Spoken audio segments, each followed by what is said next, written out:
ನಿನ್ನೆ ಇತಿಹಾಸದ ಪರಿಚಯ ಬಗ್ಗೆ ನಾವು ನೋಡ್ಕೊಂಡ್ವಿ. ಅದರೊಳಗೆ ಆಧಾರಗಳನ್ನು ಅವನ್ನೆಲ್ಲ ತಿಳ್ಕೊಂಡ್ವಿ.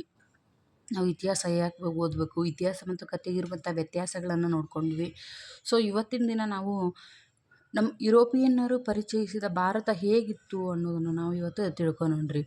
ನೋಡ್ರಿ, ಭಾರತೀಯರಿಗೆ ಇತಿಹಾಸವು ಪುರಾಣ ಮತ್ತು ಐತಿಹ್ಯಗಳ ರೂಪದಲ್ಲಿ ಏನೇನು ಪ್ರಾಚೀನ ಕಾಲದಿಂದನೂ ನಮ್ಮ ಭಾರತ ಏನು ಅನ್ನೋದು ನಮಗೆ ತಿಳಿದೈತ್ರಿ, ಪರಿಚಯ ಐತಿ ಅಂತಂದು ನಾವು ಹೇಳ್ಬೋದು.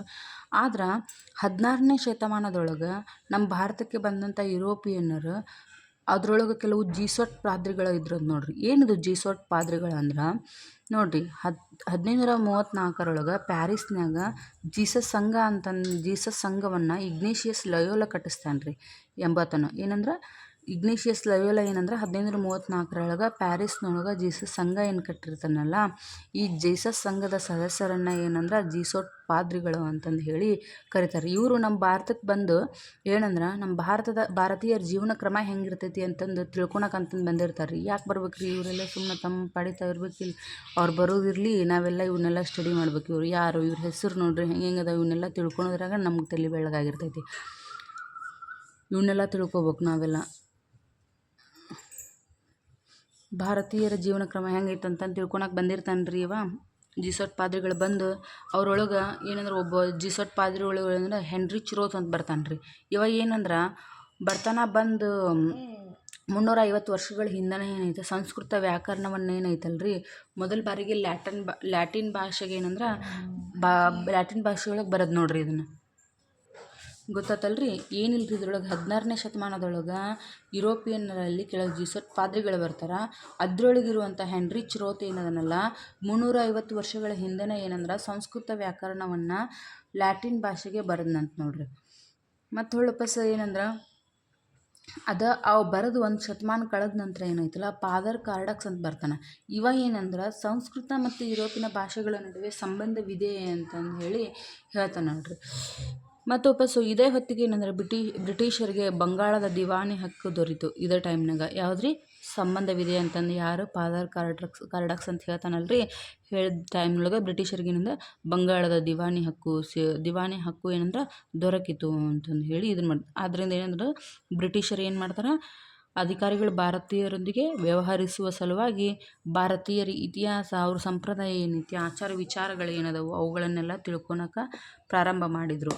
ಸೊ ಹೀಗೆಲ್ಲ ಇವರು ಪ್ರಾರಂಭ ಮಾಡಿದ್ದಿಂದನೇ ಸಲುವಾಗಿ ನಮ್ಮ ಭಾರತೀಯ ಸಾಹಿತ್ಯ ಮತ್ತು ಸಂಸ್ಕೃತಿ ಕಡೆ ಅವರೆಲ್ಲ ಆಕರ್ಷಿತರಾಗಿ ಏನಂದ್ರೆ ನಮ್ಮ ಮನುಸ್ಮೃತಿ ಆಗಿರ್ಬೋದು, ಭಗವದ್ಗೀತೆ ಆಗಿರ್ಬೋದು ಮೊದಲಾದ ಸಾಹಿತ್ಯಗಳನ್ನು ಏನಂದ್ರೆ ತಮ್ಮ ಭಾಷೆಗೆ ಅನುವಾದ ಮಾಡಿಕೊಂಡ್ರು ಅಂತ ನಾವು ಹೇಳ್ಬೋದು ರೀ. ಇನ್ನು ವೆರಿ ಇಂಪಾರ್ಟೆಂಟ್ ಏನಂದ್ರೆ ಭಾರತೀಯ ಶಾಸ್ತ್ರದ ಅಧ್ಯಯನಕ್ಕಾಗಿ ಒಬ್ಬ ಇಂಗ್ಲೀಷ್ ಅಧಿಕಾರಿ ಇರ್ತಾನೆ ರೀ. ಯಾರು? ಸರ್ ವಿಲಿಯಂ ಜೋನ್ಸ್ ಅನ್ನವ. ಇವ ಏನಂದ್ರೆ ಬಂಗಾಳ ಸರ್ವೋಚ್ಚ ನ್ಯಾಯಾಲಯದ ನ್ಯಾಯಾಧೀಶನಾಗಿ ಬಂದಿರ್ತಾನೆ ರೀ. ಯಾರು? ವಿಲಿಯಂ ಜೋನ್ಸ್ ಅನ್ನವ. ಇವ 1784 ದಿ ಏಷ್ಯಾಟಿಕ್ ಸೊಸೈಟಿ ಎಂಬ ಸಂಸ್ಥೆಯನ್ನು ಕೋಲ್ಕತ್ತಾದಲ್ಲಿ ಸ್ಥಾಪಿಸ್ತಾನೆ ನೋಡ್ರಿ. ಇದು ವೆರಿ ಇಂಪಾರ್ಟೆಂಟ್ ರೀ, ಎಲ್ಲ ಎಕ್ಸಾಮ್ಗಳಿಗೂ ಕೇಳ್ಯಾರ. ವಿಲಿಯಂ ಜೋನ್ಸ್ ಏನಂದ್ರೆ ಸರ್ ವಿಲಿಯಂ ಜೋನ್ಸ್ ಇವನು ಇಂಗ್ಲೀಷ್ ಅಧಿಕಾರಿ. ಇವ ಏನು ಮಾಡ್ತಾನಂದ್ರೆ ಬಂಗಾಳ ಸರ್ವೋಚ್ಚ ನ್ಯಾಯಾಲಯದ ನ್ಯಾಯಾಧೀಶನಾಗಿ ಬಂದಿರ್ತಾನೆ. ಬಂಗಾಳ ಸರ್ವೋಚ್ಚ ನ್ಯಾಯಾಲಯಕ್ಕೆ ನ್ಯಾಯಾಧೀಶನಾಗಿ ಬಂದಿರ್ತಾನೆ. ಬಂದು ಶಾಲಿವಾಹನ ಶಕ 1784 ದಿ ಏಷ್ಯಾಟಿಕ್ ಸೊಸೈಟಿ ಅಂತಂದೇಳಿ ಸಂಸ್ಥೆಯನ್ನು ಕೋಲ್ಕತ್ತಾದೊಳಗೆ ಸ್ಥಾಪನೆ ಮಾಡ್ತಾನೆ ರೀ. ಹಂಗೆ ಅಲ್ದ ಇವನು ಗೀತಗೋವಿಂದ, ಮಾನವ ಧರ್ಮ ಶಾಸ್ತ್ರ ಗ್ರಂಥಗಳಲ್ಲದೆ ಕಾಳಿದಾಸನ ಶಾಕುಂತಲ ಕೃತಿಯನ್ನು ಕೂಡ ಸಂಸ್ಕೃತದಿಂದ ಇಂಗ್ಲೀಷ್ಗೆ ಭಾಷಾಂತರಿಸಿದ್ನು ನೋಡ್ರಿ. ಇವ ವೆರಿ ಇಂಪಾರ್ಟೆಂಟ್. ಇಲ್ಲದನಲ್ರಿ ವಿಲಿಯಂ ಜೋನ್ಸ್, ಇವ ಇಂಗ್ಲೀಷ್ದವನು. ಇವನು ಏನು ಮಾಡ್ತಾನಪ್ಪ ಅಂದ್ರೆ ಫಸ್ಟು ಬಂಗಾಳದ ಸರ್ವೋಚ್ಚ ನ್ಯಾಯಾಲಯದ ನ್ಯಾಯಾಧೀಶನಾಗಿ ಬಂದಿರ್ತಾನೆ.